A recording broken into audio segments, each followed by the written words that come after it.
Hi everyone, I'm BJ Muir from JesusHelpMeParent.com, and I coach families just like yours to use a heart-based approach to parenting.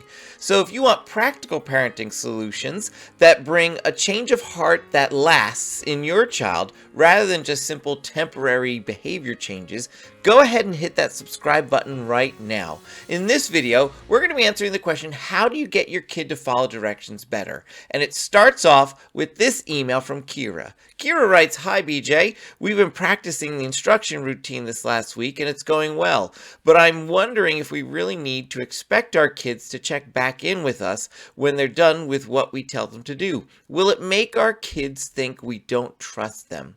Now, what Kira's referring to here in checking back in is a part of an instruction routine I teach families through my coaching program. Now, the instruction routine itself comes from the National Center for Biblical Parenting, and I work directly with families to teach them lots of skills, including how to get kids to follow instructions better. If you're interested in that, go ahead and click on the link down below to learn more about the coaching program and working directly with me. Now, this instruction routine is designed to increase how many instructions actually get followed. And one part of that routine is that when a child's done, when we send a child off to complete instruction, when they're done, they know they need to come back to us so that we as parents can check in on the job to make sure it's done right, to give them positive feedback when it's done right, and also to make sure that they know if there's anything they need to fix up still. But we want our kids coming back to check in. No, this does not cause your kid to think we don't trust them, and we have answers to them if they start thinking that. But there are at least 5 really good reasons why we want our kids to check back in with us. And as we go through these 5 reasons, if you're wondering what our actual instruction routine is, go ahead and check out this video that's linked also in the description down below. It gives you a basic understanding of what the instruction routine is and how to implement it with your kids. So reason number 1, we want to check back in with our kids after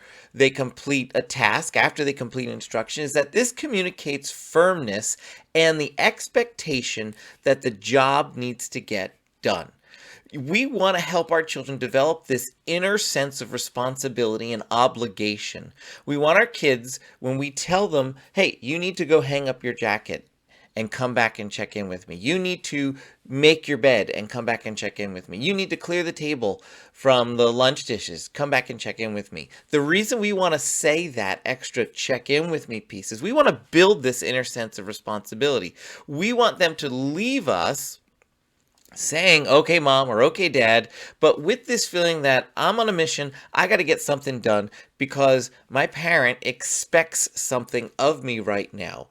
This expectation that we place on them is a developmentally appropriate expectation, but it builds in them this growing sense of obligation that they have things they need to do and accomplish, and that doesn't leave them until they come on back to us. This is how we develop responsibility in kids. So the second reason we want to have children check back in with us is that this brings relief to the weight of responsibility and obligation we just gave our children through that instruction. If we're going to place this on kids and say, hey, you need to feel obligated, you need to feel responsible, you need to go do this thing, we're the only ones who can actually bring relief. If kids go and do it and go off and play, they don't honestly know if they finished the job the right way. And when we call them back 2 or 3 hours later because we see things they missed, it generally is a negative interaction at that point. So we want to help our kids know, hey, the only way you get relief from feeling this obligation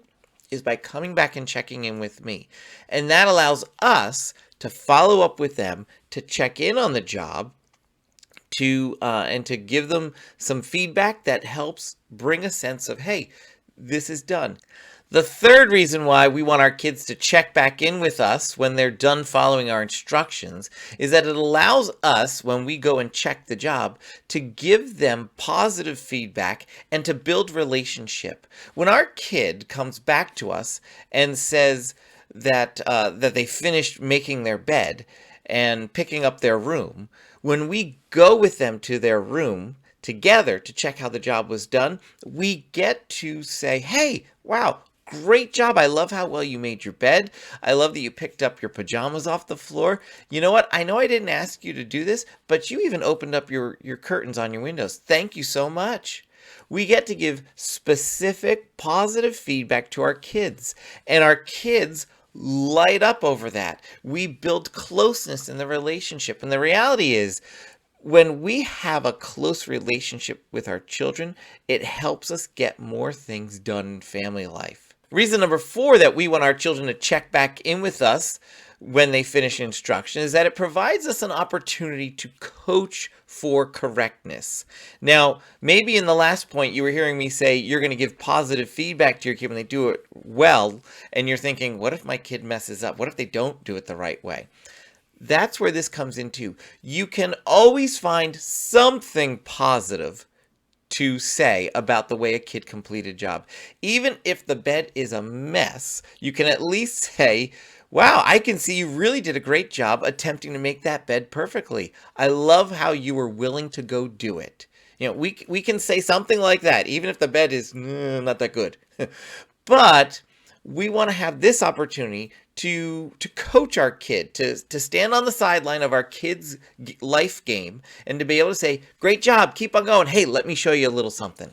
You know, the attitude of a coach is positive. The attitude of a coach is looking to improve the player for the game.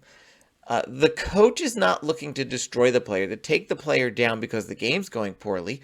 The coach is looking to help the player so the game goes well. So the game right now is getting the room picked up, let's say. And your child checks back in with you. I'm all done, Mom. I'm all done with Dad. All right, let's go check in. And when you go, there's still some clothes on the ground. I want you to think about this. Your kid checked in with you. So that tells me one of two things. Either your kid genuinely thought they were done with the job, and that's why they were checking in. Or your child was banking on the fact that you weren't going to go check. And then when you're both there, they're like, oh man, I thought I was going to get away with it. Right? Like one of those two scenarios has to be what's happening. It's not that your kid is coming to you to report himself or herself. Hey, look at how bad of a job I did. No. They're either not knowing that that was part of the job, or they were banking on the fact you weren't going to go check back. So, when we check back in, though, and we see the clothes on the floor, we're going to have a more positive response. A more positive response than what? A more positive response than if we didn't check in. Picture the scenario this way. Your kid goes, after you've told them to pick up their room. They make their bed. They don't pick up those clothes on the floor. They're often in the corner.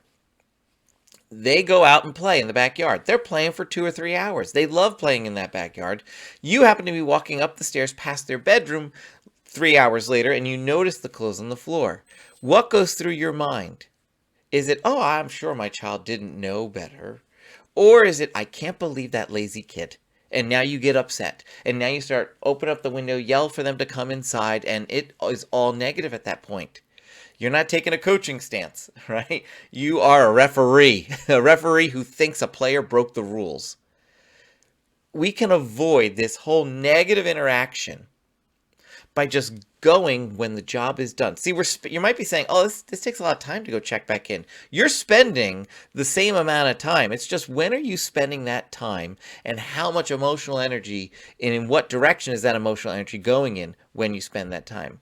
You're either checking in right after the job is done and giving your kid positive feedback and saying, hey, great job making your bed, but I don't know if you've noticed, but there's some clothes on the floor. Why don't you pick those up right now too? Or you're spending the time 2 or 3 hours later either picking it up yourself or yelling out the window for your kid to get in here and do his job already. And now there's negative emotion. There's no positive feedback at all. So you're just picking when are you spending your time. I'm suggesting you spend your time up front because you're releasing your child of the sense of obligation. You're giving positive feedback to your kid and you're getting the opportunity to mold your child so this job gets done better in the future because you're taking a stance of a coach in this moment right now. The 5th reason we want our kids to check back in with us when the job's done so we can check up on the job is that this is really training for the future. We're teaching our kids that it's safe to come to us and check in. We're teaching them that you can trust us. That, hey, when you come to us and share with us that you're done with something, we're not looking to catch you doing the wrong thing. We're looking to give you positive feedback. We're looking to help you do it even better too. So we're actually building trust and not breaking trust through this checking in procedure that's part of a larger instruction routine that we teach. The other way that we're training for the future is that we're training long term for the future. We're helping our kid understand that they're going to have obligations in life that they've got to get done. Some of them are going to be obligations they enjoy. Some of them are going to be obligations they don't necessarily enjoy, but they need to get them done. We're also, though, teaching them that they have an obligation to Jesus' kingdom as well. And Jesus is going to ask us to do all kinds of things. We're going to want to follow through on what we're told to do with Jesus as quickly as possible every single time. And when we're giving that positive feedback and showing our kid how to do it a little bit better the next time, we are modeling for them what happens when they check back in with Jesus. Now, if you like what you've seen here in this video, but you're also thinking, BJ, when I give my kid an instruction, I get bad attitudes, I get anger, I get yelling, whatever it is, I don't get cooperation, you want to do a couple things. First of all, you want to check out that instruction routine video I mentioned earlier, and the link is in the description down below. The second thing you want to do is, I also linked down there a free printable that you can download, all about helping your child manage anger and other big emotions. It has 6 different strategies in there that'll help you work with your kid to start managing emotions better. And third, I put a playlist together of videos, also linked in the description down below, that you can watch that go through the different strategies in that handout. So you want to check all those things out to start moving in the direction of getting cooperation rather than compliance and rather than disobedience from your kid. And in the meantime, I encourage you, have your kid check in with you and check back in with your child on different instructions that you give. You're going to see an increase in the positivity in your relationship, an increase in how well the job gets done, and yes, you will also be building trust with your kid. Thanks so much for watching, and I'll see you next time.